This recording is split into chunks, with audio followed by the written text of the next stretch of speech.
Welcome to the Great Detectives of Old Time Radio from Boise, Idaho. This is your host, Adam Graham. If you have a comment, email it to me, box13@greatdetectives.net. Follow us on Twitter at Radio Detectives and become one of our friends on Facebook. Facebook.com/Radio Detectives.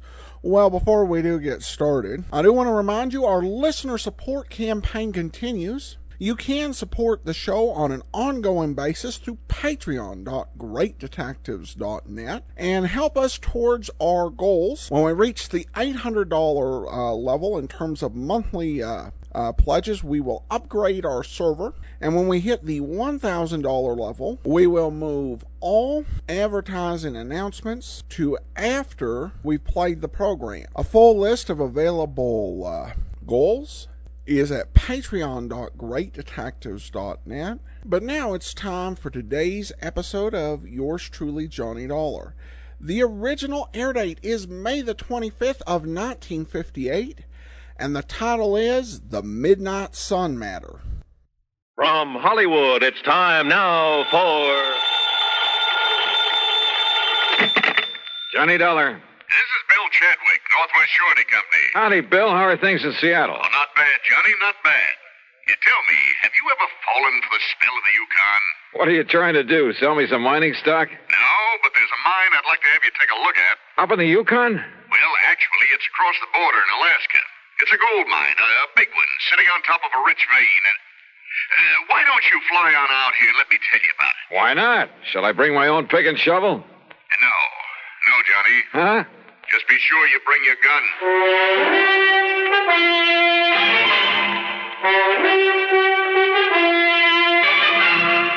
Bob Bailey in the exciting adventures of the man with the action-packed expense account, America's fabulous freelance insurance investigator. Yours truly, Johnny Dollar.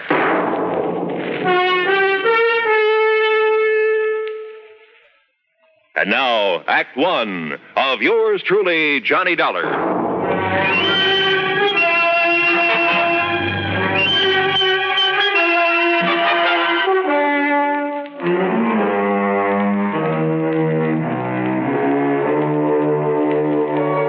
Expense account submitted by Special Investigator Johnny Dollar to the Northwest Surety Company, Seattle, Washington office.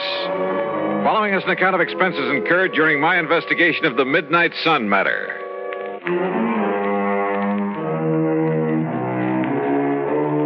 Item 1, $164.35, transportation to New York, then a mainliner through Chicago to Seattle.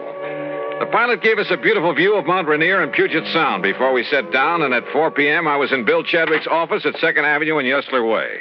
I'm glad to see you, Johnny. It's been a long time. Yeah, hiya, Bill. Yeah, here, sit down. Okay. Now, what was that crack over the phone about bringing along a gun? Well, the men who moil for gold are a pretty tough bunch, Johnny. And sometimes it even goes for the management of a big mining operation. Like what, for instance? Like Universal Consolidated Mining Corporation. Where's that? It's north and east of Fairbanks. Alaska. Yes, even north of Fort Yukon. That means above the Arctic Circle. And what's happened up there? The whole thing sits at the foot of a big glacier. Oh? No problem until recently. Now, through some freak of nature, that glacier is changing its course. No kidding. And from the look of things, maybe a couple of months, maybe a couple of years, or even 10 years. Anyhow, they seem to think that glacier is going to sweep down over the mines, the town, everything. I see. In which case, our company would have to pay for the whole loss. An all-coverage policy, huh? Yeah. And it's occurred to me, Johnny, suppose they've suddenly run out of that rich vein they found up there. You mean that somehow they deliberately caused that glacier to destroy the whole operation? It's a possibility, isn't it? Well, a pretty far-fetched one, if you ask me. Change the course of a glacier? A few sticks of dynamite carefully placed. Oh, come off it, Bill. Did you ever see a glacier? Well, why should one that's been following the same path for thousands of years suddenly decide to head for a few $1 million worth of well-insured property? Look, go up there and take a look, will you? Okay, how do I get there? One of the company's planes is taking off from here tomorrow morning. They have their own airplanes? Oh, sure, a lot of them. Big 2-engine speedcraft transports. How else do you think they'd get men and supplies up there? Anyway, you can go along with him. Okay? Okay, why not? Who knows? Maybe I'll strike it rich, come back loaded with nuggets.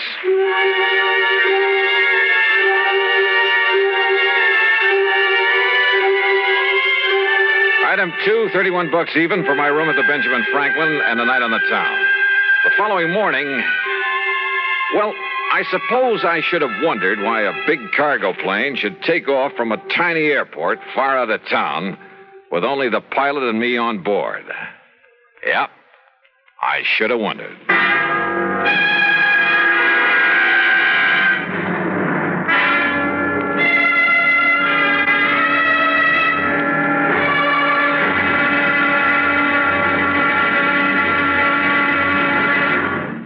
Act 2 of yours truly, Johnny Dollar, in a moment. And now for another episode in the life of Sergeant Donald Bellwether, my husband.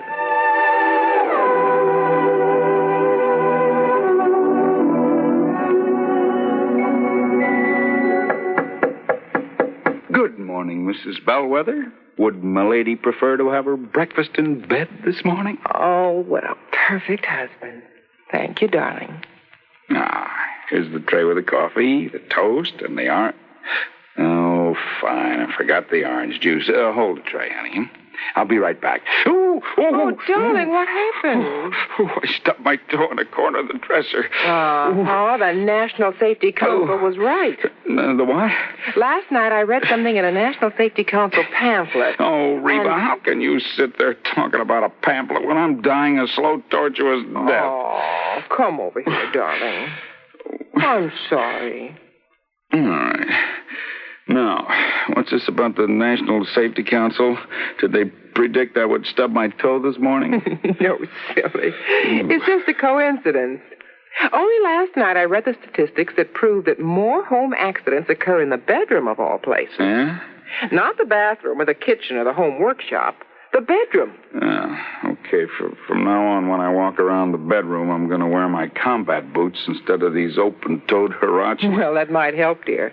But what everyone should be most careful of is taking medicine in the dark. Okay, my living safety encyclopedia. I will now fetch your orange. Oh, you're sweet. And it's just too bad that you nice men are so prone to accidents in the home. And the reason is because you brave men usually tackle the hazardous jobs around the house. Hey, I'll remember those kind words as I slowly limp back to the kitchen. One thing in your favor, though, Sarge. Married men stand a better chance of avoiding fatal accidents in the home. Is that a fact? Mm-hmm. You know, in one state, 75% of the men involved in home mishaps were unmarried.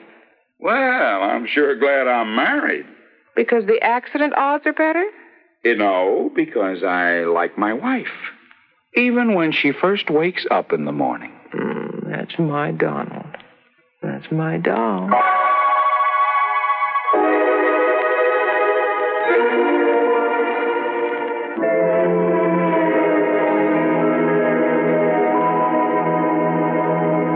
And now, Act 2 of yours truly, Johnny Dollar, and the Midnight Sun Matter.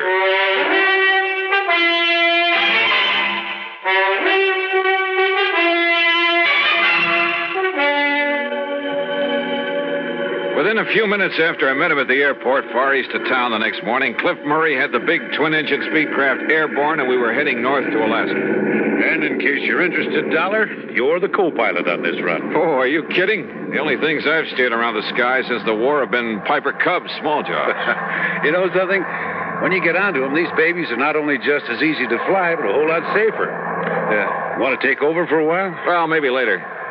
Hey, how come you didn't take this big ship off at the Seattle-Tacoma International Airport? Because of the cargo we have on board. Also, it was quicker and easier to get clearance. We're trying to make time on this trip. Boys up at the mine are a pretty worried bunch these days. Oh, why? Now, there's a big glacier on one side of the property. Oh. Flows down to make the Kanakai River. When it gets warm enough, a couple of months in the year to melt. That's so? But there have been a couple of big ice quakes this spring. Just like earthquakes, only it's ice. And now that glacier's heading for the property. No kidding. Yeah, it's going to wipe out the airport and everything. Unless they can do something about it. Like what? Divert the course of a glacier? The engineers up there say they can do it. And we've got the stuff for them right here. This cargo we're toting. What do you mean? Oh, didn't you know? No what? Why, we got enough TNT aboard to move a dozen glaciers. Speaking of sitting on a powder keg, and this one had wings. But then after the first shock of realization wore off, Well, I even took up Cliffy on his offer to handle the controls for a while. And he was right. The big plane behaved like a doll. By the time we reached Anchorage to pick up mail and food, why, I was all set to make the landing myself. However, with a cargo of TNT aboard, I was perfectly content to let Cliff set her down, which he did beautifully. Then, within the hour, we headed north again over some of the wildest country I've ever seen. Beautiful, though, Johnny, in its own way. Yeah, I never realized there were so many lakes and streams up in this country, Cliff. Most of them are loaded with fish, too. Ah? Yes, sir. Oh, what is it? I said, greatest fishing in this man's world is right down there below us. Oh, what's your language, brother? I'm liable to strap on a chute and leave you to make the rest of the trip alone. A fisherman, huh? Yeah, you aren't kidding. Yeah, one of my favorite spots, right? Hey, what's the matter? Nothing. Just a little twitch in my side, my belly. Doc said it was appendicitis last time, but he didn't want to operate unless... Holy... Baby, that was a sharp one. Cliff, anything I can do? No, it's going now. Sure hope so. Sure. It just came on kind of sudden, is all. Hey, it's time to call the lads at the mine to be ready for us. How big is the airport up there? 11,000-foot runway. Really? Sure. It's the only way to get stuff in for mines 100 miles around. Speedcraft 231, calling consolidated. Go ahead, please. Somebody on duty there at all times? 24 hours. Roger, 231, go ahead. We're over Fairbanks on the hour, Charlie. Roger, Cliff, over Fairbanks at 1,400 hours. And roll out the carpet. We'll set down between 14:45 and 50. Roger, Cliff, we'll be ready for you. And that's that. In less than an hour, Johnny, Johnny, take over. Sure, Cliff. Never been this bad before. Now listen. No. You listen. No matter what happens, take it easy. I'll tell you exactly what to... You can do it, Johnny. You can do it. Now listen.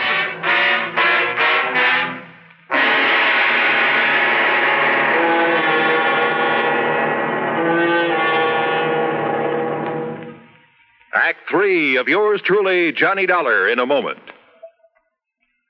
With your permission, there's something I'd like to talk about for a minute. You know, too many times people try to escape from their responsibilities by having someone else take them over. There was Miles Standish, for example. He was much too busy to ask Priscilla to marry him, so he sent John Alden to pop the question for him. You know what happened. John ended up marrying the girl himself. Of course, if John had had a face like a flat tire instead of being the handsome guy he was, maybe Miles Standish would have married Priscilla instead. Well, actually, I don't know what got me started on this subject, and unless it was my thinking about people who represent somebody else. Take our State Department, for example.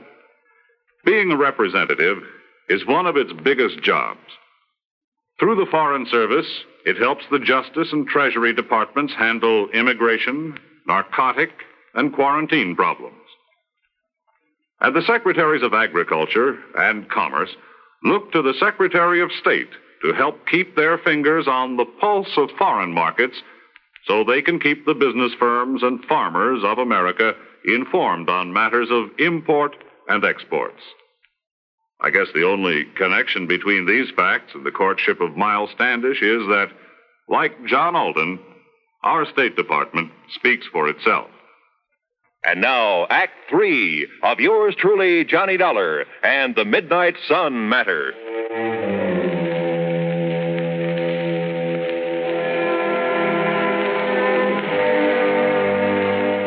The rest of this report will have to come to you from the records of the airport there at Universal Consolidated Mining Corporation, far above the Arctic Circle. Aboard the big cargo plane loaded with TNT, the pilot crippled with pain, I was a little too busy to make notes to scribble any fancy dialogue. Here, then, is the story as recorded at the tower of the airport. The time is 2:35. Well, there goes the boss's plane to pick up his daughter in Fairbanks, Charlie. Hey, Paul, isn't Cliff about due with 231? He said he'd sit down at a... Speedcraft 231 calling consolidated. Hey, is that Cliff? Speedcraft 231 calling consolidated. It doesn't sound like him. Hello, Cliff? No, this is Johnny Dollar. Dollar? Yeah, it's his passenger. Go ahead, Johnny. Cliff is... Well, look, I've had to take over for him. He's sick. Cliff will give me whatever instructions I need. You sure you can make it, Johnny? Johnny, this is Cliff. Go ahead, Cliff. Johnny can make it. Well, what about that cargo, that TNT? Can you dump it? I can't move to dump it, and Johnny can't leave the controls. Okay, then, Johnny, we'll give you all the help we can from here. Thanks, Charlie. Have you passed the Snake River marker? In about 2 minutes, I think. Okay, now just remember your letdown is on a heading of 035 degrees from that marker. 035 degrees from the Snake River marker, Roger. And, well, now just take it easy, Johnny, and we'll get you down here okay. Thanks, Charlie. Paul, it looks like we may have a problem on our hands. Listen, if Cliff says Dollar can bring it down, he can. Just you take it easy when you talk with him.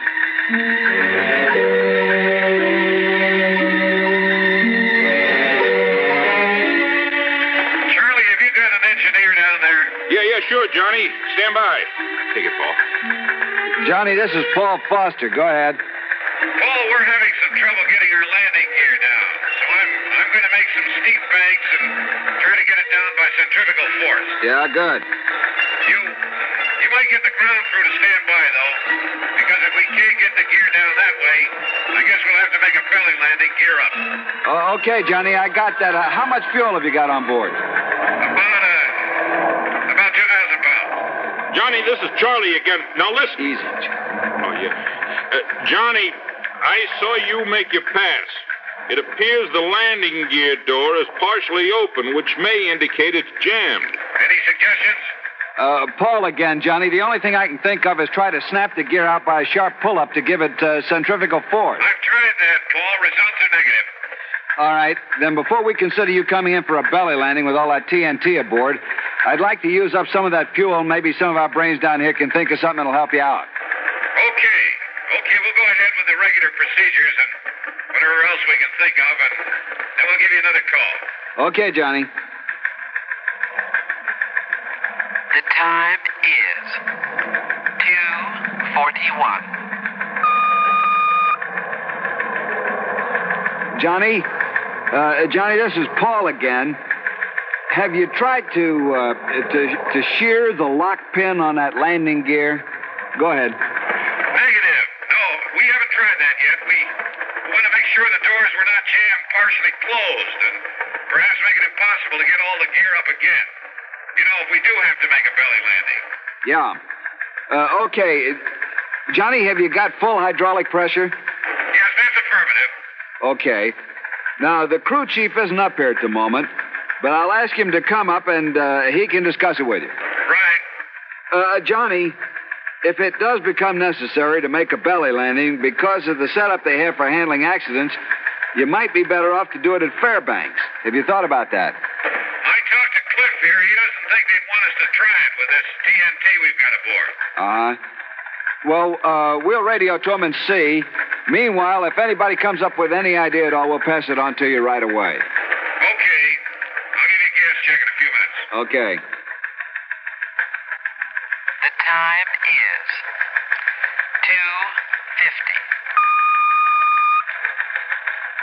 2:50. Johnny, Don Wilkins, our chief engineer, would like to talk to you. I'll put him on the horn. Johnny, this is Don Wilkins. Have you tried the landing gear handle up and down quite a few times to see if it extends any further at any time? Yeah, we've tried it several times. Well, I think I'd try it as many times as possible, Johnny. There could be something binding that may break loose. Now, there's something on it. Well, it comes off the gear door latches, all right, so it isn't a latch. I'll try it a few more times. The time is 3:00. Exactly.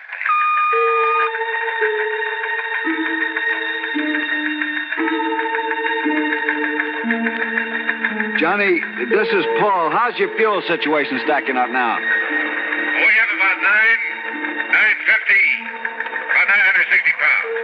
Well, for your information, Fairbanks have advised that they can't take your airplane there because they're jammed up and couldn't clear the field in time. Well, yes, okay. It doesn't look like we'd have enough gas to go over there anyway. Johnny, this is Don Wilkins again. Go ahead, Don. If you feather the number 2 engine, and then just as you unfeather it, slam the gear handle down, well, maybe the additional torsion that you get may free the gear. Okay, Don, we've already tried that and we came up negative. I think we're stuck with that belly landing. Johnny, this is Paul. We'll get everything ready for you. Are you VFR in this vicinity? You know, under visual flight rules? Yes, affirmative. Johnny, there's one more thing we'd like to have you try, and that is completely unload your hydraulic system, and then try free-falling your landing gear. Did you get that? I did that twice, Don. No luck with it. But we'll try it again. All right, Johnny, fine. The time is 3:28.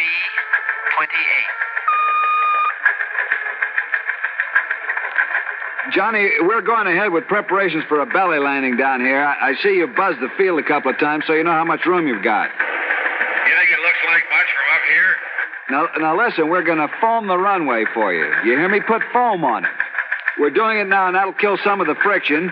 And if we can get enough on, it'll help against fire if you have any trouble. How's the wind down there? It's south about 3 miles an hour, just light breeze. Well, I wanted to know in case this thing slides off to one side or the other, right? I don't want to run down any of the other airplanes I can see down there. Not if we can help it. Okay, Johnny, take a run directly over the runway and get the feel of it. Will do. The time is 3:31. Johnny, we don't want to seem in the position here of telling you all your business, but I guess we've got to try everything anyone could think of. Yeah, go ahead.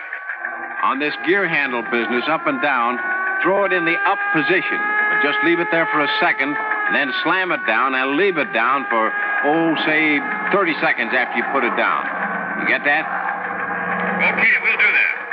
We hate to be giving you all this intelligence all the time, but if anybody gets an idea, we pass it on to you for what it's worth. But you've got to be the judge. We're glad you fellas are with us. The time is 3:46. Johnny, how's your fuel now? I wouldn't bank on it much longer. All right. They're laying foam on the runway like crazy, but that foam's only going to last about 25 minutes.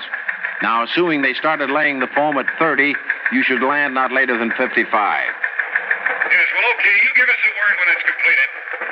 We're going to make one low pass and take a good look at everything. Then we'll come in and land. Okay? Roger. I got your remarks. The time is 3:51.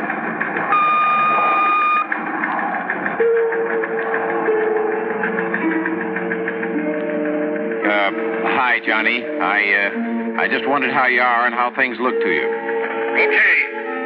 You got a doctor standing by to take care of Cliff? Sure. Everything's ready for you. One comment. Listen. Do not, repeat, do not feather the engines when you sit down. Got it. We'll comply. Okay, Johnny. Okay, we're all set, Don. We're going to make a practice pass over the field prior to the final landing. Okay, Johnny, I won't be talking to you anymore. Paul will take over on your approach and get you down.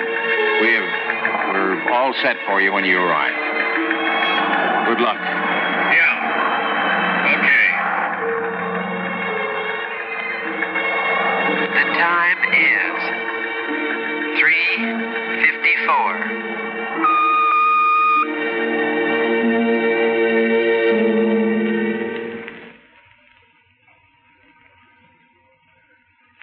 One minute, 48 seconds later, we made a wheels-up landing. Cliff, the company doctor tells me his appendectomy was a complete success. A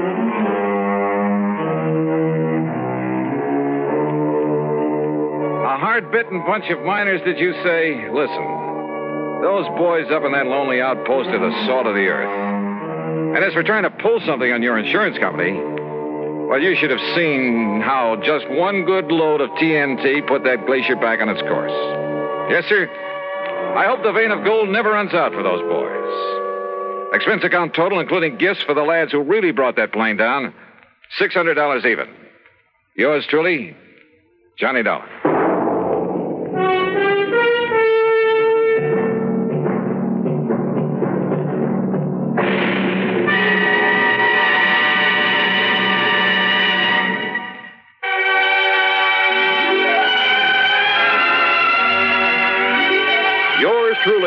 Johnny Dollar, starring Bob Bailey, originates in Hollywood and is produced and directed by Jack Johnstone, who also wrote today's story.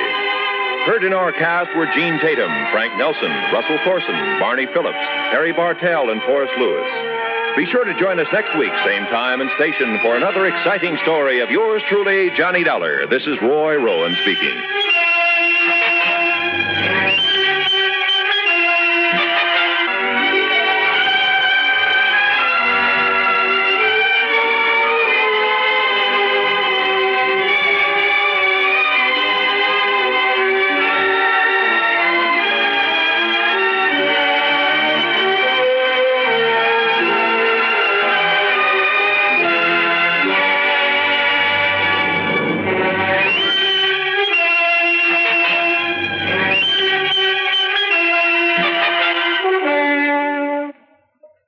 Johnny Dollar has come to you through the worldwide facilities of the United States Armed Forces Radio and Television Service.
This is Andrea J. Graham, author of the Web Surfer series. Oh, and a Madam's Wife.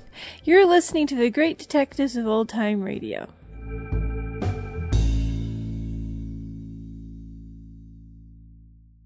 Welcome back. This was a very interesting, somewhat experimental episode. I definitely have to feel that the insurance company was a little bit paranoid. We think that they're diverting an iceberg. Though I love the tone and tenor of Johnny's report after the plane landed and they got the TNT set. I only wish we'd had more of the story dramatized. But still, the air traffic control scene was just very well done. Almost a documentary-style dragnet sort of story. So I enjoyed this one, and I hope you did as well. Well, now on to listener comments and feedback. And we have an email from Alan, who writes in, good morning, Adam. I bought your app and started at the beginning a few weeks ago. I started listening to number 0062 this morning, and I usually listen to 2 to 4 episodes a day. I've probably got 2 years of listening before I catch up, maybe more, and I enjoy every episode. I like your comments, trivia, and background, and don't consider them I do. Which he kindly attached the definition, which Merriam-Webster defines as foolish and unnecessary talk. He writes, lots of us use the phrase without further ado, and you do frequently near the end of your opening comments, but your commentary is usually pretty interesting. Thanks so much, Alan, and regarding that part, I hope that by the time you get to this episode and hear that you've heard some definite progress in confidence. Way back in episode 62, that had to still be in 2009. And I don't think I say that near as much. Back in the early days, it really was a struggle to get the balance right. And one thing I think even for about the first 4 years on the Dragnet podcast, I really struggled with getting that sort of balanced. Because I'd have some episodes where I'd go 5 or 6 minutes before we started the episode. And I gathered from feedback that people didn't care for that. And actually, I think that was the first comment I got when I did my introductory pilot episode back in episode quadruple 0, that I was going on too long at the beginning. Now, these days, usually I'm pretty succinct. I introduce myself, the show, the advertising, reminder, contact information, and usually we're into the episode in a couple minutes or so.